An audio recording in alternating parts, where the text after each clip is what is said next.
Hello students, मैं अनु तनेजा और स्वागत है आपका फिर से एक बार विकास एजुकेशनल एकेडमी के यूट्यूब चैनल पे। हम लोग कर रहे थे क्लास 10th का chapter number 1 that is real numbers. उसकी एक्सरसाइज 1.1 में जो भी हम यूज करने वाले हैं यानी Euclid division lemma, Euclid division algorithm, इसका introduction part already YouTube channel पे अपलोड हो चुका है। आपको लिंक डिस्क्रिप्शन में मिल जाएगा।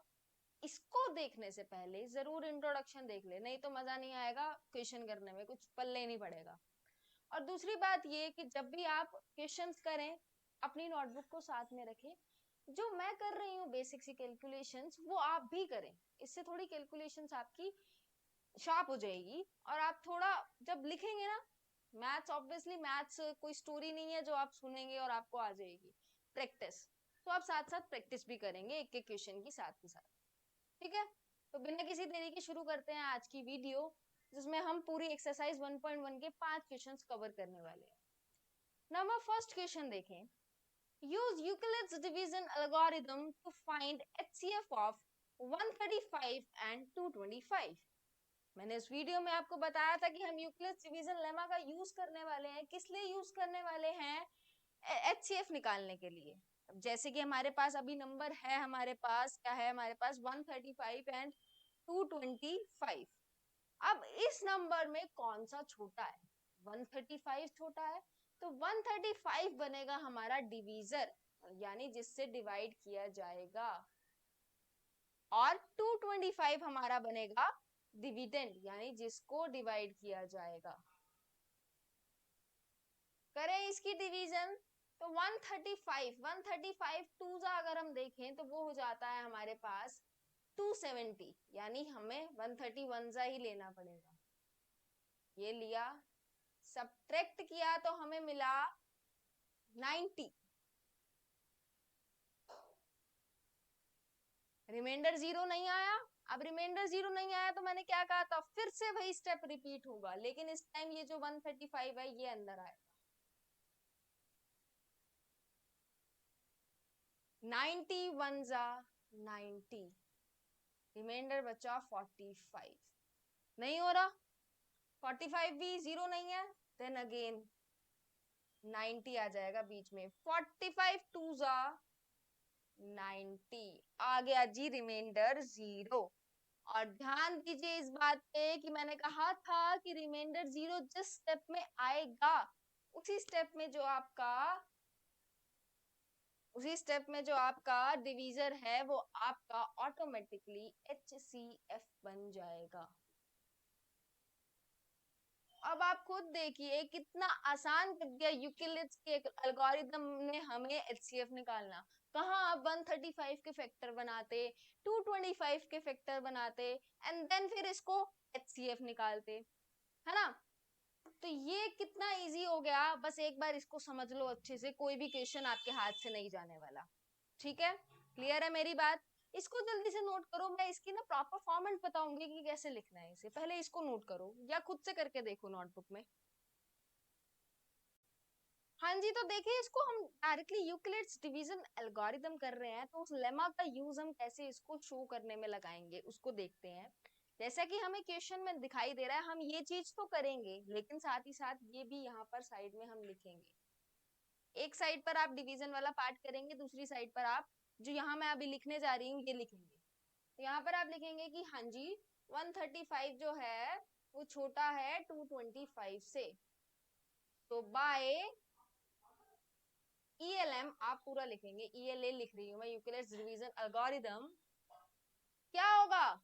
A equals to b q plus r, यानी A की वैल्यू 225 जो अंदर होता है वो A होता है, B 135, Q हमारा आया 1 प्लस R 90, 90 आया R। अब मैंने क्या कहा था, जब तक हमारा जीरो नहीं आएगा तब तक हम करते रहेंगे, तो इस स्टेप को दोबारा रिपीट करेंगे, ऐसे लिखेंगे 90 is not equal to zero.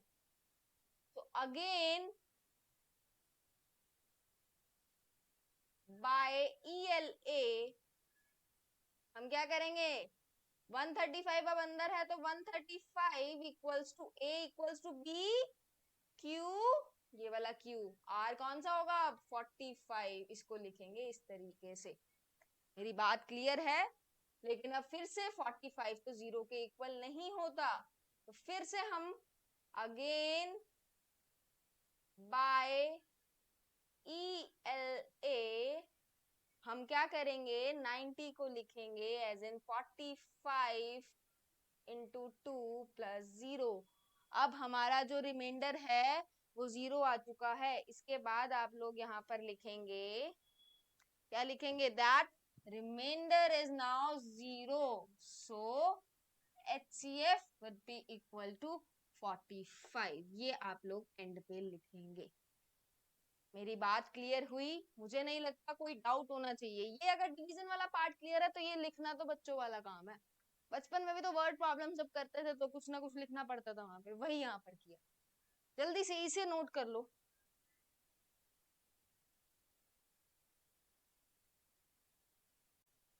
Next part देखते हैं। अरे बाप रे, 196 एंड 38,220। अब इसके वेक्टर्स बनाने बैठते तो 3 घंटे का पेपर खत्म। इसीलिए तो यूक्लिड्स जी ने हमें हमारी लेमा और एल्गोरिदम दी है, तो उसी एल्गोरिदम का यूज करके हम इसका भी निकाल लेंगे झट से। क्या निकालना है हमें, 38,220 को डिवाइड किया जाएगा 196 से। तो ज्यादा गड़बड़ ना करते हुए छोटा छोटा करके पार्ट बना के ही करते हैं। तो 196 को जब हम 1 से करेंगे तभी मिलेगा, ये 2 से करेंगे तो बढ़ जाएगा जी वो। तो रिमाइंडर आया हमारे पास यहाँ पर 382 में से 196 गए तो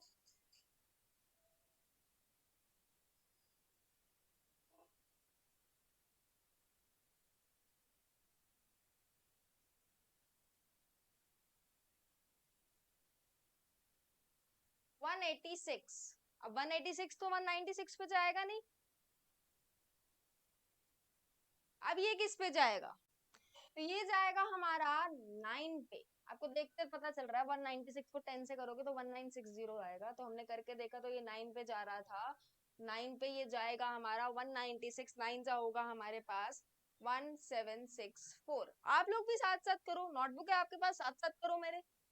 अब इसका जब हम लेंगे सब्ट्रैक्ट करेंगे तो हमारे पास बचेगा, यहाँ पर आएगा हमारे पास 8 और यहाँ बचेगा 9। 98 हमारे पास बचेगा, हमारी 0 जो बची हुई थी हम नीचे लेके आए 980।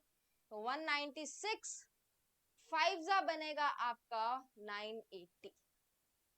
रिमाइंडर आ गया 0, कुछ और करने की जरूरत ही नहीं पड़ी। 196 को 195 से मल्टीप्लाई किया, रिमाइंडर 0 आ गया। तो अब क्या होगा HCF, ये होगा जी HCF। 196 होगा हमारा HCF। HCF निकल गया। आप देख लेते हैं इसको लिखना कैसे है। तो यहाँ पर हमें साफ साफ दिख रहा है 196 जो है वो 38,820 से, और हमने जब इसको डिवाइड किया तो by Euclid's division algorithm A जो कि था हमारा 38820, B इंटू Q जो कि है 195 प्लस 0 के इक्वल होगा। Now R is equal to 0, hence HCF will be equal to 195, यानी Q जो जो हमारा B था वही हो जाएगा हमारा HCF। सो 196 हमारा बन गया HCF। इतना सा क्वेश्चन था, कुछ भी नहीं करना था, बस एक छोटा सा डिवाइड। क्लियर है ये? जल्दी से नोट करो, आगे चल रहे हैं। 1 2 3 पॉज करके नोट करना है, 1 2 3 पे नोट नहीं करना। चलिए आगे चलते हैं, हमारा थर्ड क्वेश्चन देखते हैं, थर्ड पार्ट। 867 और 225 इजी लग रहा है? बिल्कुल इजी है। 867 और 255 को डिवाइड करना है, तो 255 जी रहेंगे बाहर, 867 जी रहेंगे अंदर, तो ये जाएगा 3 पे। 255 3 जा करना जरा 600 and it will give us 150, 750 and 765।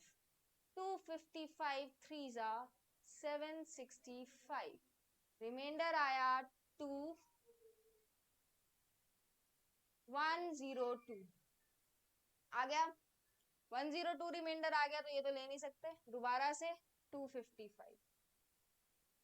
102 4 जा कर दो, सॉरी 2 जा 204, रिमाइंडर आपके पास आएगा अब 151।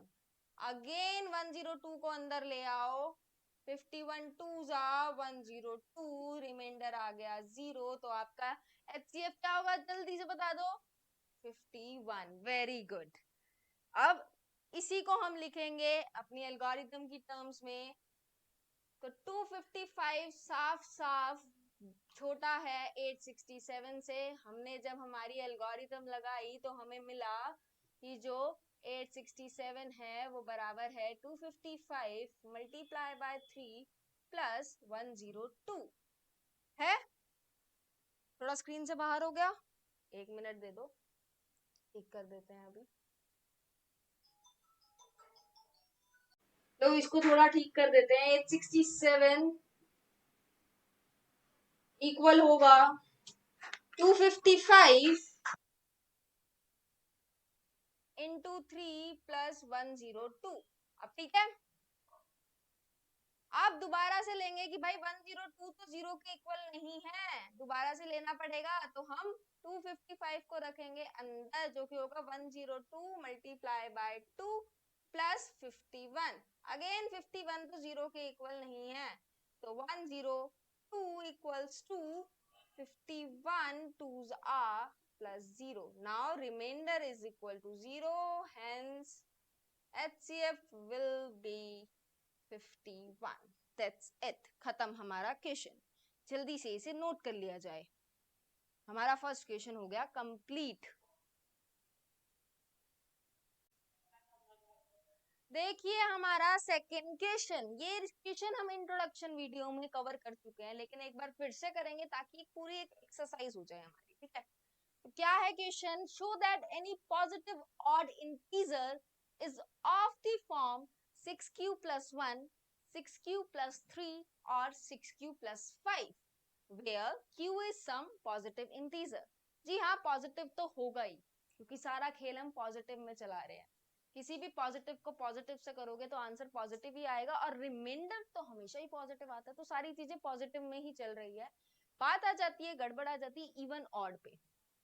तो अगर आपने इंट्रोडक्शन वीडियो देखा, उसमें फॉर्म्स ऑफ इंटीजर्स देखे हैं, तो आप ये क्वेश्चन देखते ही बता सकते हो कि यहाँ पर जो हमारी लेमा है a equals to b q plus r, इसमें b की जगह क्या है, क्या देखते ही बता सकते हो।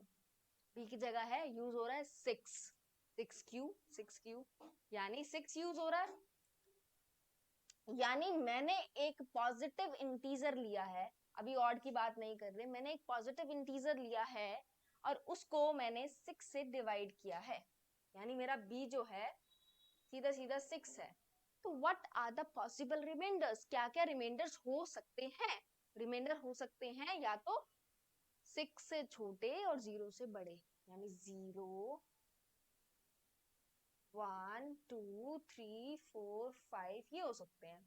यानी जो मेरा ये पॉजिटिव इंटीजर मैंने माना है, ये या तो 6q होगा, या 6q plus 1 होगा, या 6q plus 2 होगा, या 6q plus 3, 6q plus 4, या 6q plus 5। इसके अलावा कुछ नहीं हो सकता भाई साहब। ये जो पॉजिटिव इंटीजर अभी हम जिसकी बात कर रहे हैं, अगर मेरा b 6 है तो ये सारा पॉजिटिव इंटीजर ये हो सकता है। अब बात करें अगर हम इवन और ऑड की, तो इसे ध्यान से समझना, ज्यादा मुश्किल नहीं है, बस एक बार गौर से देख लो कि इवन और ऑड में कैसे पता चलता है। तो भाई साहब 6 से मल्टीप्लाई कर रहे हैं, यानी 6 से डिवाइड कर रहे हैं, एक सिंपल सी चीज 6 से डिवाइड कर रहे हैं, तो जो 6 का हमारा डिवीजर है, तो मैं उसको इस तरीके से भी लिख सकती हूँ कि 6 से किसी भी नंबर को आप लोग मल्टीप्लाई कर लो, तो आपका जो आंसर आने वाला है वो आंसर इवन ही आएगा हमेशा। देख लो, कुछ और आता है तो बता दो, नहीं आता ना, इवन ही आएगा हमेशा। यानी 6 को अगर किसी भी नंबर से मल्टीप्लाई किया जाए, लेट इट इज q, तो q से जब भी मल्टीप्लाई करूंगी तो इवन इंटीजर ही देगा। लेकिन अब आपको पता है, आप बचपन में सीख के आ चुके हो कि इवन इंटीजर में जब एक ऑड इंटीजर को ऐड कर दिया जाता है तो उसका रिजल्टेंट ओड होता है, उसका रिजल्टेंट ऑड होता है। Even plus odd will give you odd. मैं यहां पर लिख रही हूं, इसको नोट कर लेना। even plus odd will give you a odd, and even plus even like 2 plus 2 even ही रहेगा, लेकिन 2 plus 1, 2 plus 3, 2 plus 5, 2 plus 7 सारे हो जाएंगे हमारे, हाँ सारे हो जाएंगे हमारे ऑड। ठीक है, इतनी बात क्लियर हुई। तो अगर ये 6q इवन है तो 6q plus 1, 6q plus 3, 6q plus 5 तो ऑड होने वाले हैं। ये तो हमें पता है जी, इसमें तो कोई शक ही नहीं है।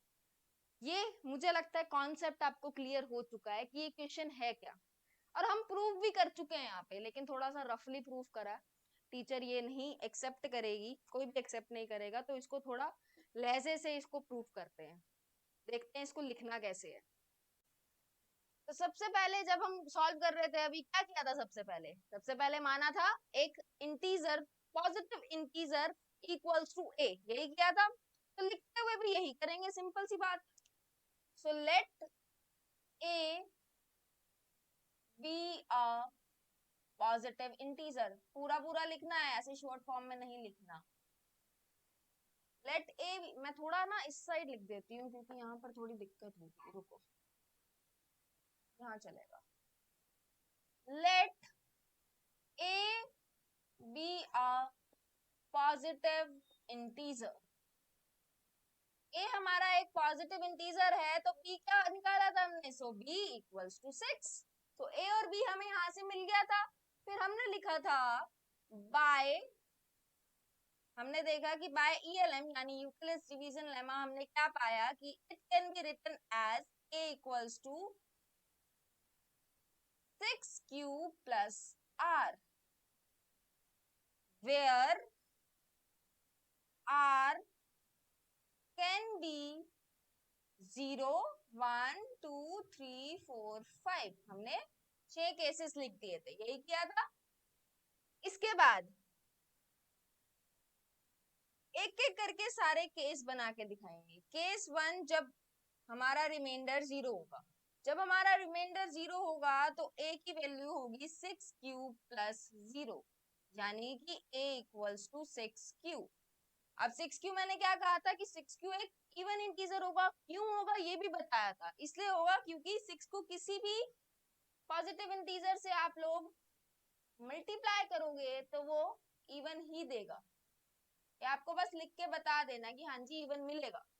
सो इवन तो हमें चाहिए नहीं था, तो रिजेक्टेड, ये केस रिजेक्ट हो गया। चलो जी, पहला केस खत्म।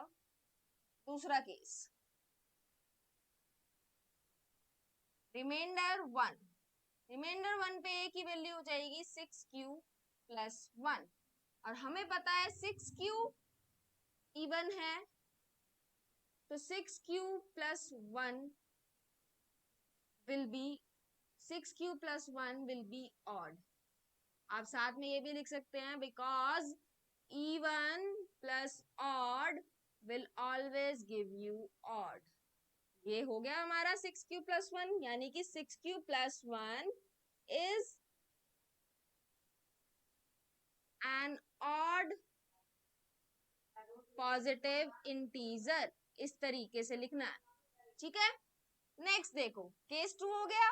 केस 3, केस 3 में हमारा रिमाइंडर है 2, यानी a equals to 6q plus 2।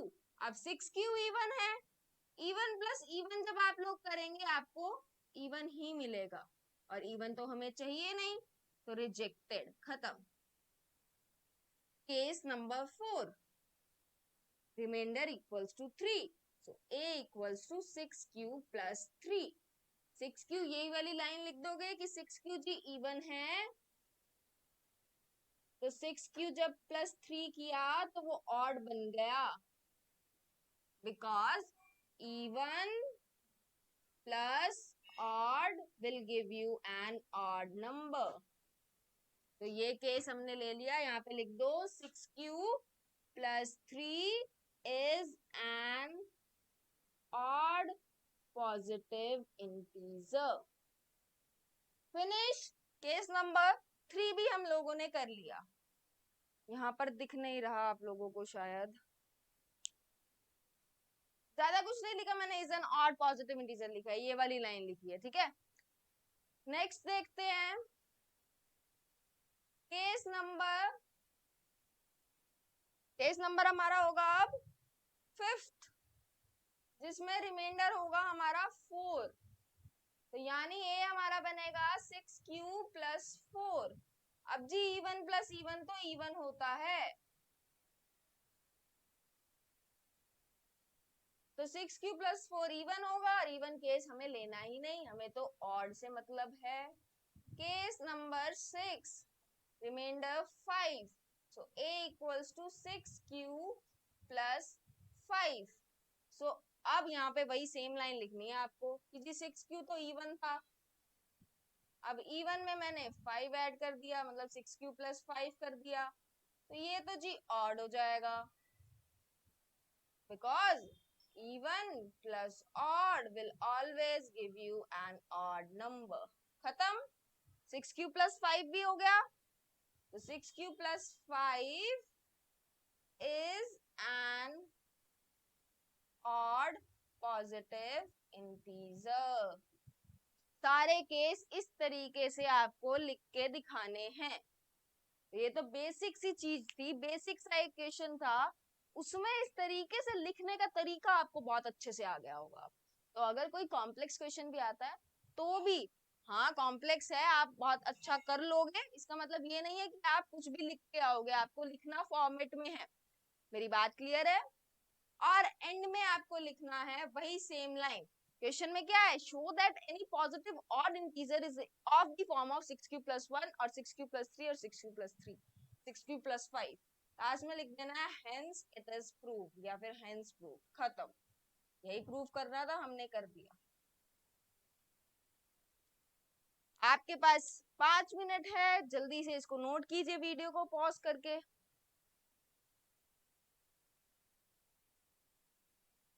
हो गया ये नोट। बढ़ते हैं हम हमारे नेक्स्ट थर्ड क्वेश्चन पे। चलिए next question, a word problem based question.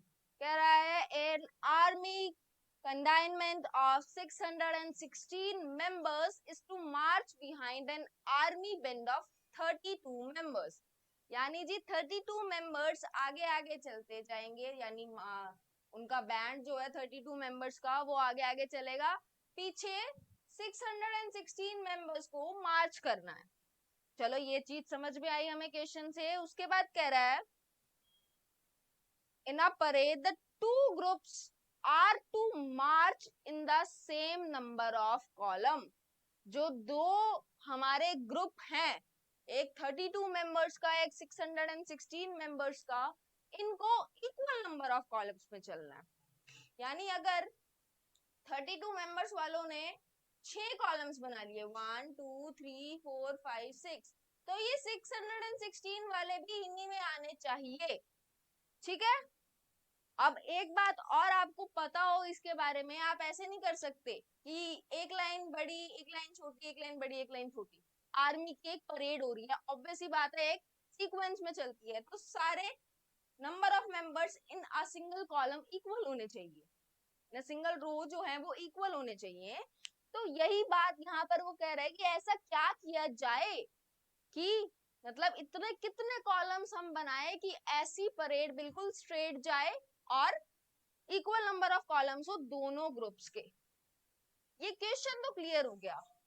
अब मैंने आपको इंट्रोडक्शन वीडियो में एक एग्जांपल दिया था एप्पल्स और बनानास का। उस एग्जांपल में क्या था, मुझे इक्वल नंबर्स ऑफ बनानास और एप्पल्स चाहिए थे बांटने के लिए। जैसे 5-5 फ्रेंड थे, 5-5 फ्रेंड में वो मैंने एप्पल्स और बनानास बांट दिए थे और सबको इक्वल मिलने चाहिए। अब यहाँ पर क्या है, 32 और 616, ये एप्पल है, ये बनानास है। अब मुझे नंबर ऑफ फ्रेंड्स निकालने हैं। क्या किया था हमने, एचसीएफ निकाला था। तो जब भी मैक्सिमम नंबर ऑफ थिंग, जब भी कुछ निकालना हो किन्हीं दो के बीच में, तो वहां पर हमारा हाईएस्ट कॉमन फैक्टर यूज होता है सिंपली, बात खत्म, कुछ भी नहीं करना। मैंने आपको ये चीज यूक्लिड्स एल्गोरिथम से निकालनी सिखा रखी है कि कैसे हम एक दो नंबर्स का HCF निकालते हैं by doing a simple division. तो वो करते हैं, यहाँ पर लिखेंगे, वर्ड प्रॉब्लम है तो आपको लिखना भी पड़ेगा, तो यहाँ पर लिखो टोटल मेंबर्स इन बैंड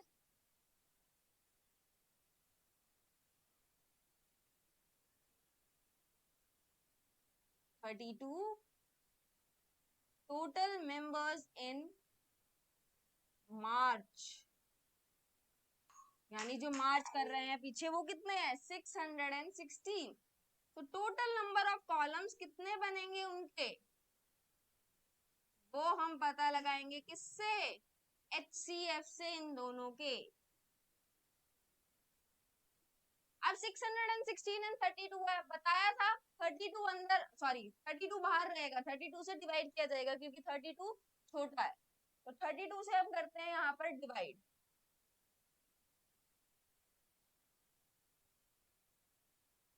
तो 32 1 जा 32, सिंपल चलेंगे, ज्यादा बच नहीं करेंगे। यहाँ पर हमें बच जाएंगे, यहाँ पर 61 माइनस 32 हमारे पास होगा 29। एक हमने लिया 296, नीचे कितने पे जाएगा, ये जाएगा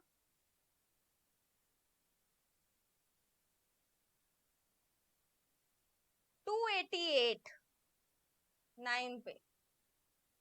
रिमाइंडर कितना आया हमारे पास, रिमाइंडर आएगा 8, रिमाइंडर आया 8। अब तो 8 आया, रिमाइंडर 0 नहीं है, क्या करेंगे 32 अंदर आ जाएगा, और 8 के टेबल पर 32 जाता है आराम से, 8 4 जा 32। अब क्या बताया था, जिस स्टेप पे आपका रिमाइंडर 0 आएगा, वहां पे आप जिससे डिवाइड कर रहे थे वो आपका HCF होगा। तो कितनी number of total number of columns कितने बनेंगे, 8 बनेंगे।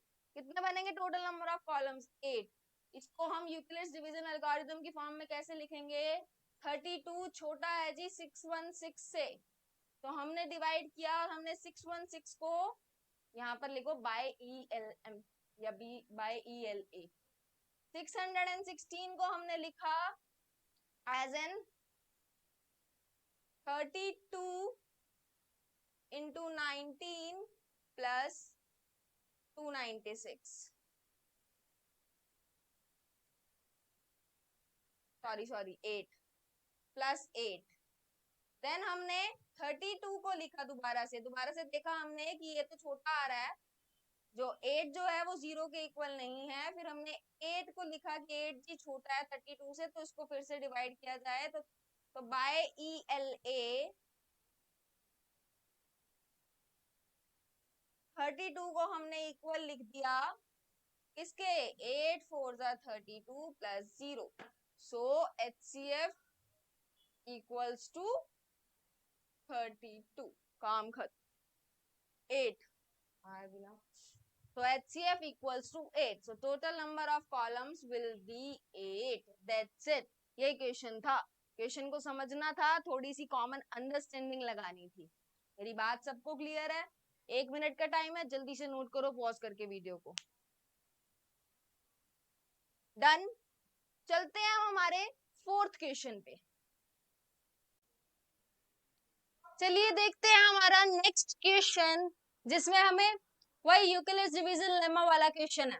सेकंड क्वेश्चन जो हमने किया था उसी के तरीके का, बट वो बेसिक था, ये थोड़ा ज्यादा उससे लेवल का है। क्या कह रहा है क्वेश्चन में, use Euclid's division lemma to show that the square of any positive integer is either of the form 3m और 3m plus 1। अब आपको फॉर्म्स ऑफ इंटीजर्स पता है, आपको पता है यहाँ पर जो हमारे a equals to b q plus r होता था, उसमें b की वैल्यू इस क्वेश्चन में क्या गिवन है, 3 गिवन है, साफ साफ आपको दिख रही है। बट आप यहाँ पर थोड़ा सा कंफ्यूज हो गए होंगे कि हाँ हम तो q लेते थे, यहाँ पर m क्यों है, तो वो कंफ्यूजन दूर होगी। देखते हैं कैसे इस क्वेश्चन को हम कंप्लीट करेंगे। 3m और 3m plus 1, यानी हमें इतना तो पता है, हम क्यों लेके चलेंगे, m वाली चीज आपको बाद में क्लियर हो जाएगी, हम लेके चलेंगे खाली q, मुझे लगता है। तो यहाँ पर हम क्वेश्चन को करते करते ही समझेंगे कि हमें m ये कहाँ से आया। ठीक है, हम स्टार्ट अपना बेसिक क्यू लेंगे, जो हम करते थे केस बनाते थे वही करेंगे सिंपली। देखो हमने एक इंटीजर लेट कर लेते थे, हम क्या let a be a positive integer, ये हो गया। सेकेंड हम कहते थे चलो a अगर पॉजिटिव इंटीजर है तो b हमारा होगा इस केस में 3, और अगर b 3 है तो r या तो 0 हो सकता है या 1 या 2, और कुछ तो हो ही नहीं सकता। फिर एक एक करके केस लेते थे। केस 1 जिसमें रिमाइंडर 0, रिमाइंडर 0 इसका मतलब क्या है कि जो a होगा वो 3q प्लस 0 के इक्वल होगा, यानी a होगा 3q के इक्वल। लेकिन बात यहाँ पर पॉजिटिव इंटीजर की नहीं की जा रही है, बात यहाँ पर की जा रही है स्क्वायर ऑफ पॉजिटिव इंटीजर की। तो हम इसे a का स्क्वायर करेंगे, यानी स्क्वायरिंग ऑन बोथ साइड।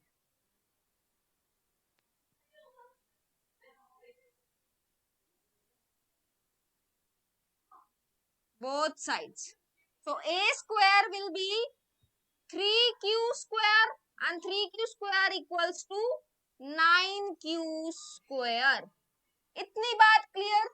चलो अभी हम कुछ ज्यादा नहीं इसके अंदर पढ़ेंगे, हम सिंपल अपना जो लिखते थे ना वही केस केस बनाते जाएंगे।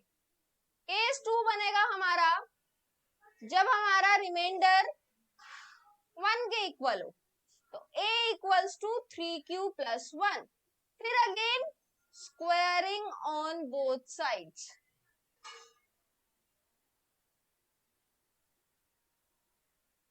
तो a स्क्वायर और इधर हो जाएगा 3q प्लस 1 का होल स्क्वायर। अब होल स्क्वायर की आइडेंटिटी सबको पता है, a प्लस बी का होल स्क्वायर होता है a square plus b square plus 2ab के equal. a 9q square plus 1 plus 3 two 6q। इतनी बात क्लियर सभी को? क्लियर है, वेरी गुड। आगे चलते हैं केस नंबर 3। इसको यहाँ पर छोड़ रही हूँ मैं क्योंकि यहाँ पर आगे मुझे कुछ लिखने की जरूरत पड़ेगी। केस 3 में लिख रही हूँ अगले कॉलम में। केस 3 होगा हमारा जब रिमाइंडर मुझे मिलेगा 2, तो वो होगा a equals to 3q plus 2। दोबारा से हमारी आइडेंटिटी लगेगी a प्लस बी का होल स्क्वायर। तो स्क्वायरिंग ऑन बोथ साइड्स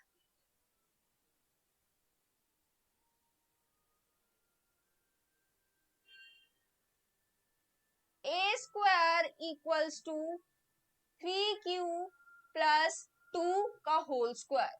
तो a square equals to 9q square plus 4 plus 3 two 6 two 12q, ये आया a स्क्वायर। यानी तीन स्क्वायर्स की जो फॉर्म मेरी बनी वो एक बनी 9q स्क्वायर, एक बनी 9q square plus 1 plus 6q, एक बनी a square is equal to 9q square plus 4 plus 12q।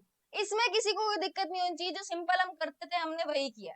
अब ये m का क्या लोचा है, और जो हमें चाहिए था वो तो अभी तक मिला नहीं, तो वो देखते हैं कैसे मिलेगा। तो अब देखें तो हमें चाहिए 3m और 3m प्लस 1। सबसे पहले आ जाइए इस केस पे, क्या यहाँ पर हम a square equals to 9q square को a square equals to 3 into 3q square नहीं लिख सकते? आखिर हमें 3m चाहिए, तो मैंने इसको टुकड़ों में लिख दिया। तो यहाँ पर अब m क्या है? m एक पॉजिटिव इंटीजर है। q क्या है? q एक पॉजिटिव इंटीजर है। q का स्क्वायर क्या होगा? वो भी पॉजिटिव इंटीजर होगा। q को 3 से मल्टीप्लाई कर दो, क्या होगा? पॉजिटिव इंटीजर होगा। तो मैं 3q स्क्वायर भी इंटीजर है, m भी इंटीजर है, मैं क्या करूंगी? सब्स्टिट्यूट कर दूंगी इसकी वैल्यू को m से, क्योंकि यहाँ पर कोई पक्की बात नहीं हो रही होती कि a क्या है। यहाँ पर a हमने लेट किया गया है, बस आंसर हमें सारा कुछ इंटीजर्स में चाहिए होता है और वो हमें मिल रहा है। तो हम क्या करेंगे? 3q स्क्वायर को रख देंगे एज m। तो a स्क्वायर की वैल्यू हमारे पास आई 3m। तो हम यहाँ से कह सकते हैं कि एक पॉजिटिव इंटीजर का स्क्वायर 3m की फॉर्म में लिखा जा सकता है। M I clear? केस 2 पे आओ। अब केस 2 पे ऐसा क्या करें कि m 3m प्लस 1 बने। 9q square plus 6q, 9q² plus 6q को लेट कर लिया जाएगा, क्योंकि क्यों किया जाएगा ये भी सुन लो।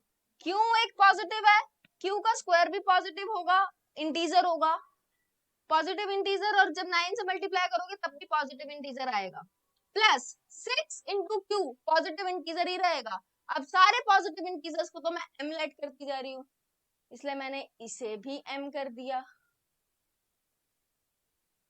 एक मिनट, इसे m करा नहीं करा, एक मिनट ध्यान से देखो, हमें चाहिए था 3m प्लस 1, तो पहले लूंगी मैं कॉमन इन दोनों में, 3 आया बाहर और अंदर बचा 3q square plus 2q plus 1। अब इसे लेट करूंगी सीधा सीधा m। मेरी बात क्लियर हो रही है? कुछ भी नहीं करना, बस अपने दिमाग में ये रखना कि हमें तो इंटीजर चाहिए था, चाहे वो मैं m में लिखूं चाहे वो मैं 2m में लिखूं, इंटीजर है ना, मुझे अपना रिक्वायर्ड चीज चाहिए, बात खत्म। ये हमारा दूसरा पार्ट हो गया कि a² 3m प्लस 1 के फॉर्म में हम लिख सकते हैं, पर यहाँ पर क्वेश्चन खत्म नहीं होता, क्योंकि एक केस और है हमारे पास। इसको कैसे सॉल्व किया जाए? तो इसको हम सॉल्व करेंगे, हमें क्या चाहिए, +1 एंड में। तो मैंने क्या किया, 4 जो है ना, 4 को मैंने काट दिया 3 + 1 में, और इन तीनों में से कॉमन लेना आसान था, 3 आ गया बाहर, अंदर बचा 3q² plus 4q plus 1 plus 1, और यहाँ पे q सारे ये तीनों पॉजिटिव है, पॉजिटिव इंटीजर जब ऐड होंगे तो क्या देंगे, पॉजिटिव इंटीजर, और वो पॉजिटिव इंटीजर हम लोगों ने लेट किया है m।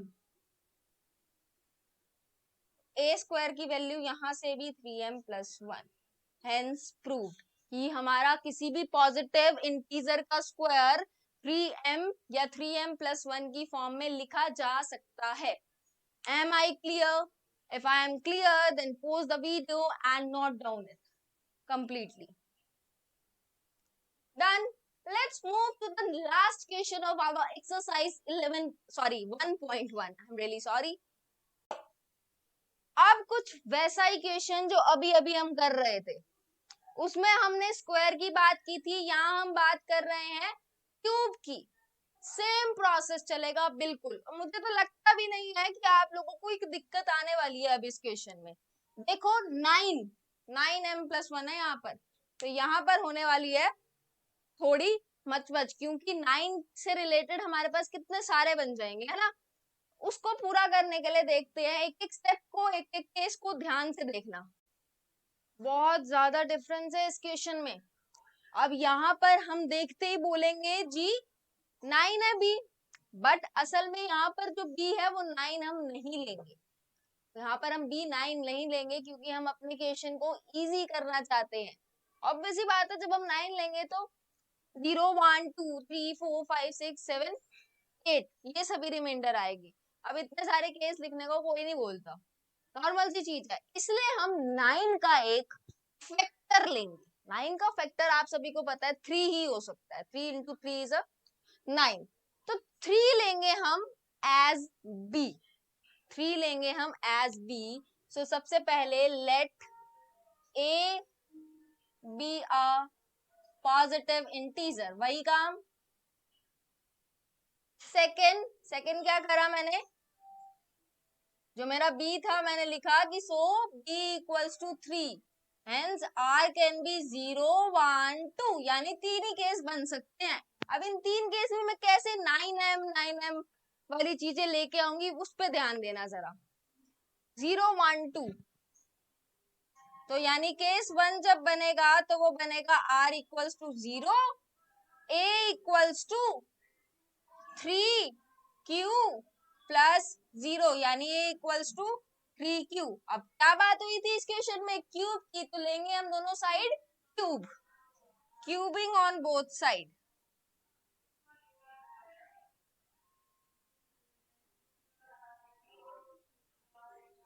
a cube and here 3q cube, जो कि बन जाएगा 9q क्यूब।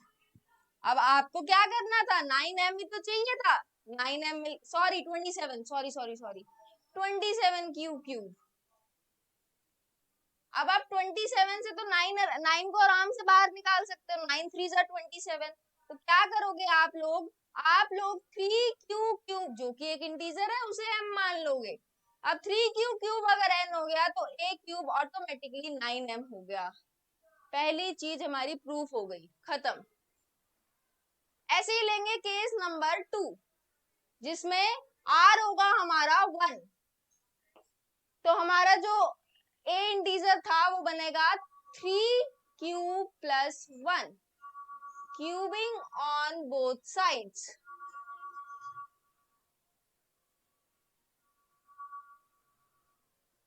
तो a cube equals to 3 cube plus 1 का होल क्यूब। a क्यूब, अब होल क्यूब की आइडेंटिटी याद है, इससे ज्यादा बच्चों को याद नहीं होगी। होल क्यूब की आइडेंटिटी होती है a cube plus b cube plus 3 into a into b into 3a plus b। Solve किया तो हमें यहाँ पर मिला 27 क्यूब प्लस 1 प्लस 3 3 जा 9 क्यूब, 3 क्यूब प्लस 1। बहुत झंझट सा हो रहा है, पूरा सॉल्व करते हैं, कुछ भी नहीं है। इसके बाद जो हमारा a क्यूब है उसको पूरा सॉल्व करने के बाद ये बनेगा 9 3 जा 27 क्यू स्क्वायर प्लस 9 क्यू। अब आपको चाहिए क्या था? आपको चाहिए था 9m प्लस 1।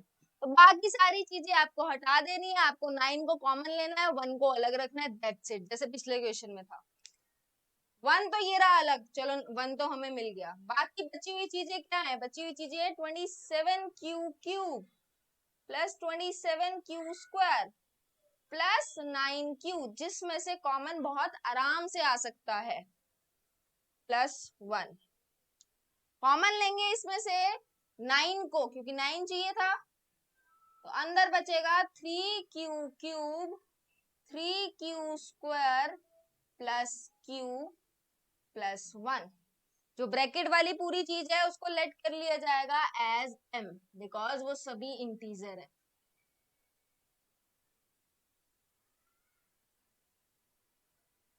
तो हमारा a क्यूब क्या हो गया इस टाइम? 9m plus 1। खत्म, काम हो गया 9m प्लस 1। चलो आगे चलते हैं केस नंबर 3 पे। हमने 3 क्यों लिया, ये इससे भी जज कर सकते हैं कि हमें ना 3 ही चीजें उसने बोल रखी थी। उसने बोल रखा था कि 3 ही चीजें हैं, 9m प्लस 1, 9m प्लस 8। तो यहाँ से भी हम लोग इसका एस्टिमेट लगा सकते हैं, ठीक है। Case number 3, r equals to 2, यानी a equals to 3 cube plus 2। करेंगे क्यूबिंग दोनों साइड्स पे।